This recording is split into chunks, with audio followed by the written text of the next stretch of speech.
Donc bonjour. Donc effectivement, je vais vous parler de... Good morning. Indeed, I'm here to talk about the nuclear energy of the future. Currently, we're working on the design of the future nuclear reactor, which could be a substitute for existing reactors. I'm sorry, I'm a scientist and may be a bit difficult to understand sometimes, so I'll try to make it as simple as possible in my presentation. So please bear with me. As you know, today the nuclear power reactors use fissile material, uranium-235. That's 0.72% of natural uranium from the soil. 0.72% is very little. It doesn't mean that there's not enough uranium. We have plenty of uranium to go up to the end of the century, even if nuclear industry were to grow even bigger, but at one point we'll reach a limitation to it. But it would be a pity to get rid of the 80% remaining, that is uranium-238, that is extracted and that is on the shelves today. There is some 250,000 tons of uranium in France that is stored and that could be used in a different way. So the philosophy is that we could try and produce the fissile material directly in the core of the reactor. And we're going to use, therefore, another material which is not a fissile material, which will be put in the reactor core, and it will generate fissile material at a later stage through various processes. And there are two ways to do that. So it's important to note there are not 1,000 recipes. There are two ways. The first one is uranium-238. This is what we call the uranium cycle. Uranium-238 leads to plutonium-239. That is the one we have in our reactors today, and that is already used. The other solution is to use thorium, and thorium will be the object of my presentation. Thorium produces uranium-233, another isotope. It's not the same as uranium-235. Uranium-233 is not naturally available, but can be produced in a reactor core. Now, to understand the background, the thorium is put in a reactor core. It will gradually transform into uranium-233, which will be recovered to be put in the reactor, and it will be the fissile material for the next reactor. So instead of having 0.7% of uranium available, it's 100% available. 100% of thorium and uranium, so there is enough to generate power for the whole world, even if the demand goes up for thousands and thousands of years. So it is an endless source of energy at the scale of our planet. 10,000 years. The uranium cycle has been thoroughly studied. There is still uranium-based reactors that are under construction.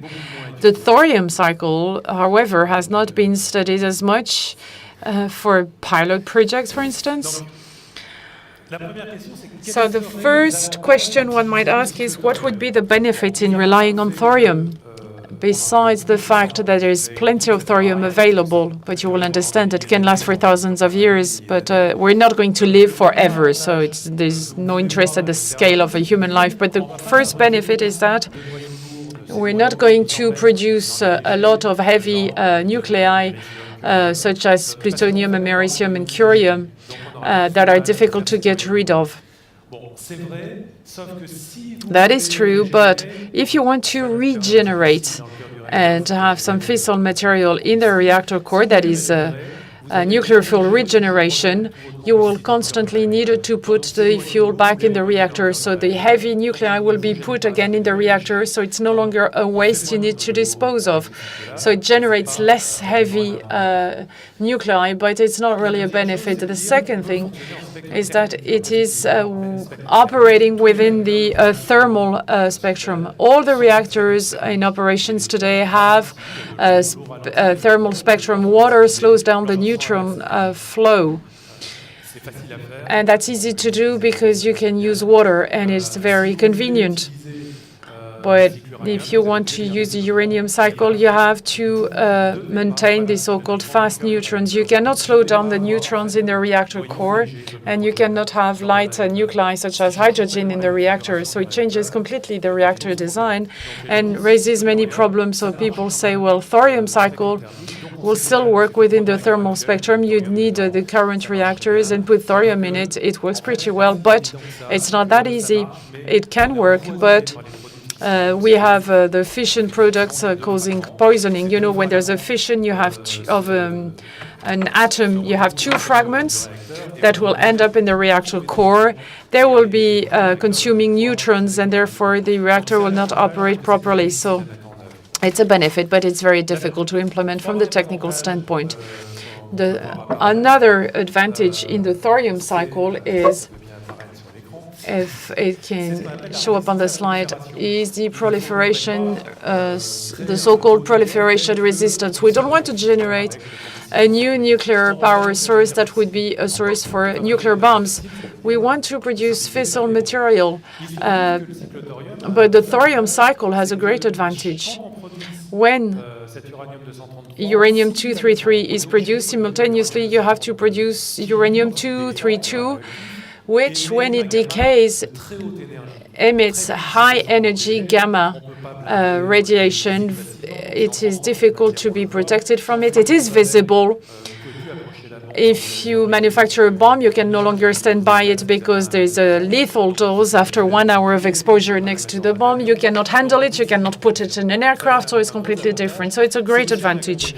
It also has drawbacks, because if you want to have a reactor with this type of fuel, you still need to handle this type of nuclear fuel, and you're still bothered by these powerful gamma radiations. Therefore, the idea of using a liquid fuel that's easier to handle than a solid one, such as the gasoline in your car instead of coal. It's easier to handle a liquid product.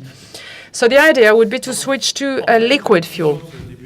Conclusion for this first part of my presentation is that there is no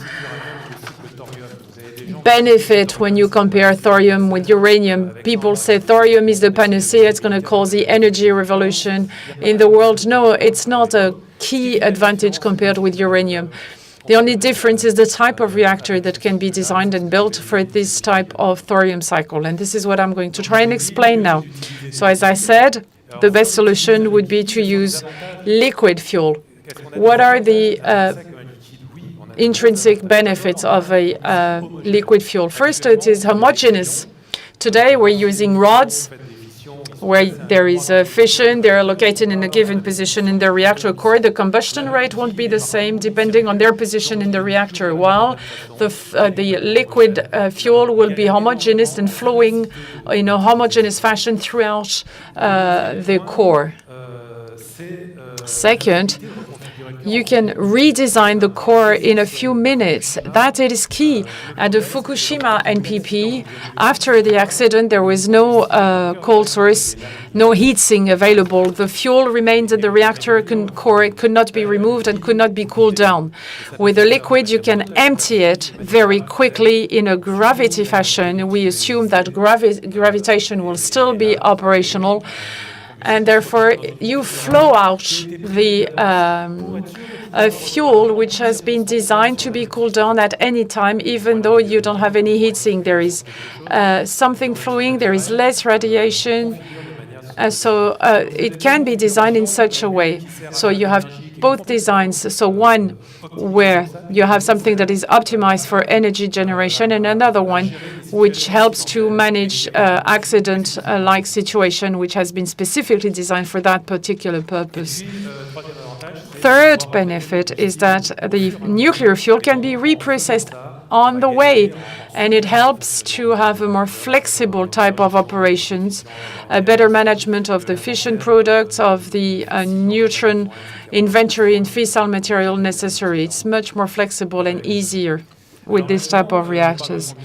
Now, I've talked about liquid fuel, but yes, what type of liquid?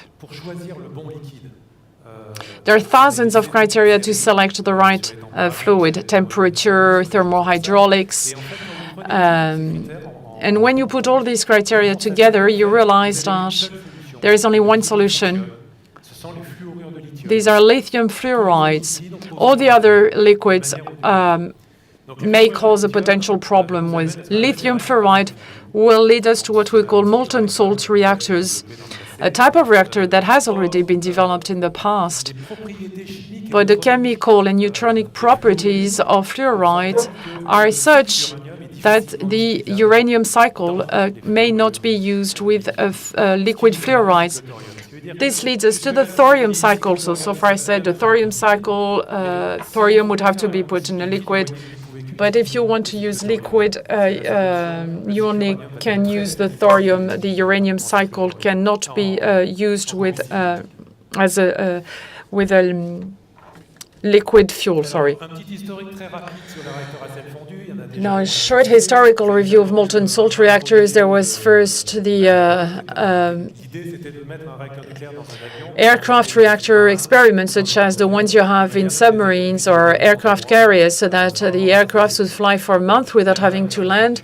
One reactor was put in operation, the Oak Ridge National Laboratory reactor. It had some problems, and then the Americans found solutions to remedy this and developed another reactor that ran for 5 years pretty well with enriched uranium, plutonium, and uranium-233, but it never had thorium. We never had molten salt reactors with thorium in operations. And then there was the project, an industrial project, a molten salt breeder reactor, the MSBR, which stopped for various reasons, more for, problems between people rather than technical issues. After this interruption, many countries started to work on this type of design and started to try and develop something. And up until recently, China had started a $250 million project to build a molten salt reactor, to rebuild a reactor as just described. And then another type of reactor has started to emerge.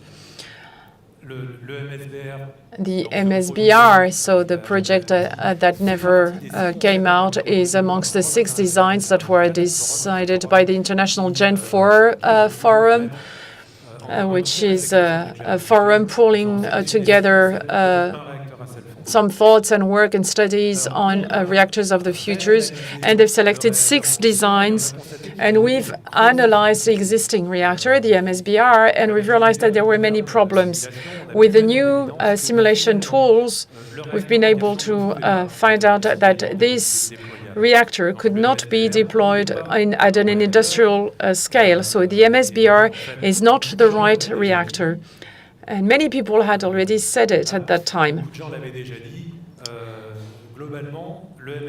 MSBR is not a reactor that can be deployed at an international and industrial scale. There's too much problem of stability, waste generation, etc. So it was not betting on the right horse. But as I said, also solid fuels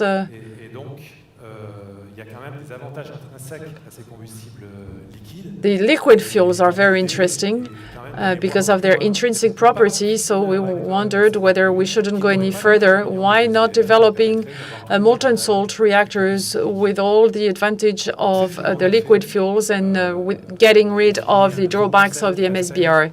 So we've developed a new design complying with all the objectives of a future reactor: minimize waste generation, industrially possible, safety, non-proliferation, social acceptance, public acceptance, and economic from the competitiveness viewpoint, and savings on resources, so that people can accept that this reactor is not going to be a source of major problems. So we've designed a new concept.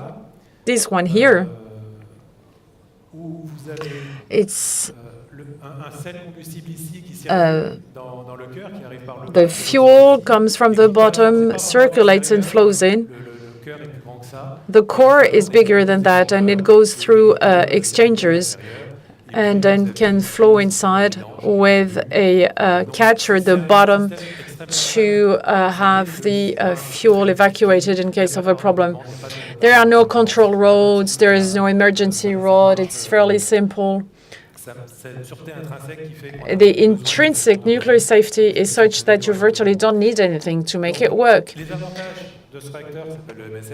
So the advantage of MSFR, as it is called for molten salt-fast reactor, is that you can passively unload the liquid fuel through gravitation. Counter-reaction coefficient are negative, i.e., how does the reactor respond if something goes wrong? The reactor will always respond very quickly in the best way possible, and that's a great advantage of this type of reactor.